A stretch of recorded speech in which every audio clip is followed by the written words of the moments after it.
కడప జిల్లా జమ్మలమడుగులో జనసేన పార్టీ 11వ ఆవిర్భావ దినోత్సవం సందర్భంగా భారీ ర్యాలీ నిర్వహించారు. 2014 సంవత్సరం నుండి ఇప్పటి వరకు పవన్ కళ్యాణ్ నిరంతరం పోరాటాలు చేస్తూ ఉన్నారని జమ్మలమడుగు కన్వీనర్ డాక్టర్ నాగార్జున అన్నారు.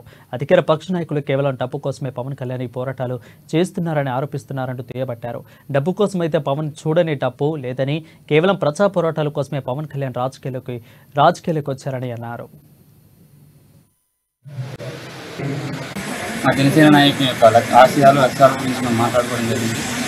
అలాగే ఈ పొత్తులో భాగంగా ఈ జమ్మలమడుగు నియోజకవర్గంలో ఎవరికి ఇచ్చినా కానీ మా జనసైనికులు ఆ పార్టీకి సపోర్ట్ చేసి గెలిపిస్తామని, అలాగే మేము పోటీ చేసే దగ్గర ఇది పొత్తులో భాగంగా తెలుగుదేశం వాళ్ళు, బీజేపీ వాళ్ళు అందరూ కలిసికట్టుగా మా జనసేన గారిని గెలిపిస్తారని కోరుకుంటూ ఈ సభకు స్వచ్ఛందంగా విచ్చేసిన ప్రతి ఒక్క జన సైనికులకు అందరికీ హృదయపూర్వకంగా నమస్కారాలు. అలాగే ఈరోజు చేయడం జరిగింది. ముఖ్యంగా మా జనసేన పార్టీ యొక్క సిద్ధాంతాలను ప్రజల్లోకి బలంగా తీసుకెళ్లి రోజు రోజుకు మా జనసేన పార్టీని మా జమ్మలమడుగు నియోజకవర్గంలో బలోపేతం చేస్తామని తెలియజేస్తున్నాము. ఈ రోజు